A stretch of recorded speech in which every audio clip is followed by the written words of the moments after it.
ঢাকা আরিচা মহাসড়কের সাভারের হেমায়েতপুর মহাসড়ক দখল করে গড়ে ওঠা অবৈধ স্থাপনা উচ্ছেদ অভিযান পরিচালনা করেছেন উপজেলা প্রশাসন। সকাল থেকে দুপুর পর্যন্ত সাভার মডেল থানা ও হাইওয়ে পুলিশকে সাথে নিয়ে এই অবৈধ স্থাপনা উচ্ছেদ অভিযান পরিচালনা করেন সাভার উপজেলা নির্বাহী কর্মকর্তা ও নির্বাহী ম্যাজিস্ট্রেট আবু বকর সরকার। এই সময় মহাসড়কের দুপাশে প্রায় অবৈধ কয়েকশো দোকানপাট বুলডোজার দিয়ে ভেঙে গুড়িয়ে দেয়া হয়। নির্বাহী ম্যাজিস্ট্রেট জানান, ২৬শে মার্চ মহান স্বাধীনতা দিবসকে সামনে রেখে ঢাকা আরিচা মহাসড়কের বিভিন্ন স্থানে এই অবৈধ স্থাপনা উচ্ছেদ অভিযান পরিচালনা চলমান থাকবে।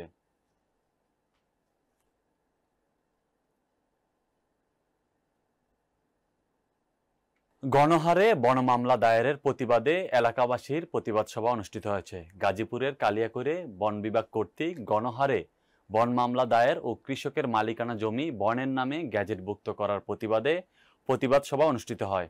দুপুরে উপজেলার ফুলবাড়িয়া ইউনিয়নের সলঙ্গা বাজারে মাঠে এলাকাবাসীর উদ্যোগে অনুষ্ঠিত প্রতিবাদ সভায় মোথাজুরি মৌজার ২ শতাধিক ব্যক্তির নামে দায়ের করা গায়েবী মামলা প্রত্যাহারের দাবি জানিয়ে বিএনপি নেতা আশিকুল্লাহ মুন্সির সভাপতিত্বে এ সময় বক্তব্য রাখেন জাতীয় প্রজন্ম পরিষদের সভাপতি আব্দুল হাশেম দুর্জয়, ফুলবাড়িয়া ১ নং ওয়ার্ড বিএনপির সভাপতি রফিকুল ইসলাম ও সাধারণ সম্পাদক কুমরুদ্দিন ও মোজাম্মেল হক মাস্টার সহ ভুক্তভোগী এলাকাবাসী।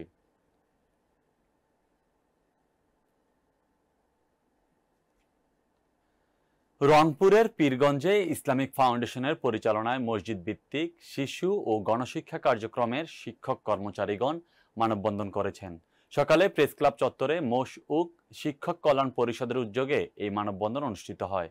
এতে নৈতিকতা ও ধর্মীয় মূল্যবোধ উন্নয়নে মসজিদ ভিত্তিক শিশু ও গণশিক্ষা কার্যক্রম প্রকল্প পাস, শিক্ষকদের গ্রেডভুক্ত করে স্থানীয়করণ, আউটসোর্সিং পদ্ধতি বাতিল, ঈদ উল ফিতরের আগে বকেয়া পরিশোধ সহ বোনাস, প্রয়োজনে শিক্ষক কর্মচারীদের কেন্দ্রে স্থানান্তর, তহবিল গঠন করে অসুস্থ, অবসর অথবা মৃত্যুবরণে এককালীন অর্থ প্রদান সহ ৫ দফা দাবি উপস্থাপন করা হয়। এ সময় পরিষদের সভাপতি হাফেজ শহীদুল ইসলামের সভাপতিত্বে ইসলামী ফাউন্ডেশনের কেয়ারটেকার আব্দুর রহিম, শিক্ষক আশিকুর রহমান সহ আরও অনেকে বক্তব্য রাখেন।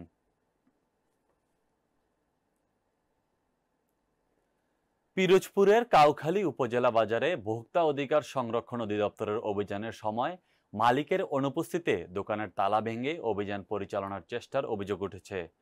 দুপুরে পিরোজপুরের কাউখালী উপজেলার উত্তর বাজারে এ ঘটনার প্রতিবাদে মানববন্ধন করেছেন ব্যবসায়ীরা। স্থানীয় সূত্রে জানা যায়, শুক্রবার দুপুরে কাউখালী উপজেলার উত্তর বাজারে ভোক্তা অধিকারের অভিযান চলছিল। এ সময় খবর পেয়ে সাতক্ষীরা গোশ ডেইরি এর মালিক বাসুদেব দোকান বন্ধ করে ঘটনাস্থল থেকে পালিয়ে যায়।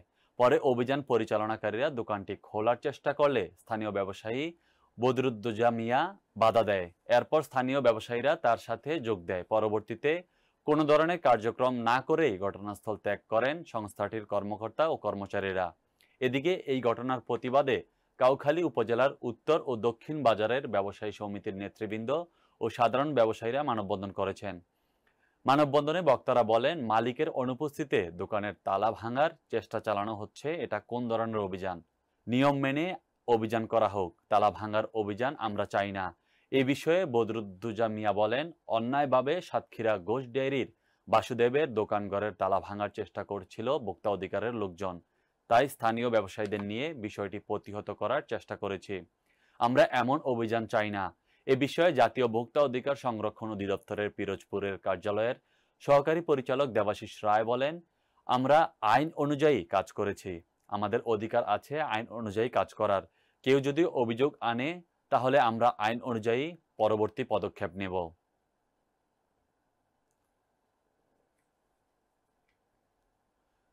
পর্তুগালে প্রবাসী বাংলাদেশিদের সম্মানে ইফতার ও দোয়া মাহফিলের আয়োজন করেছে পর্তুগাল বাংলা প্রেস ক্লাব। সংগঠনের সভাপতি রনি মোহাম্মদের সভাপতিত্বে ও সেক্রেটারি এনামুল হক ও সাবেক সেক্রেটারি শহীদ আহমেদ প্রিন্সের যৌথ সঞ্চালনায় লিসবনের দিজাজ রেস্টুরেন্টের হল রুমে এই ইফতার মাহফিল অনুষ্ঠিত হয়। বক্তব্য রাখেন সংগঠনের সহ সাংগঠনিক সম্পাদক আমিরুল ইসলাম নয়ন, সাংগঠনিক সম্পাদক মোহাম্মদ মহিউদ্দিন। ইফতার মাহফিলে অতিথি হিসেবে উপস্থিত ছিলেন লিসবন সহ বাংলাদেশ দূতাবাসের দূতালয় প্রধান এস.এম. গোলাম সরোয়ার, পর্তুগাল বাংলাদেশ কমিউনিটির প্রবীণ ব্যক্তিত্ব পর্তুগাল ফ্রেন্ডশিপ অ্যাসোসিয়েশনের প্রেসিডেন্ট রানা তাসলিম উদ্দিন, বিশিষ্ট ব্যবসায়ী ও কমিউনিটি নেতা আবু নাঈম মোহাম্মদ শহীদুল্লাহ, ব্যবসায়ী নেতা আব্দুল হাকিম মিনহাজ, সাইফুল হক, মার্তিম মনিজ জামে মসজিদের সভাপতি মোশাররফ হোসেন, তরুণ উদ্যোক্তা রনি হোসেন সহ পর্তুগাল বাংলা প্রেস ক্লাবের সদস্যবৃন্দ। ইফতারের পূর্বে ফিলিস্তিনি সহ মুসলিম উম্মার শান্তি কামনায় বিশেষ মোনাজাত করা হয়।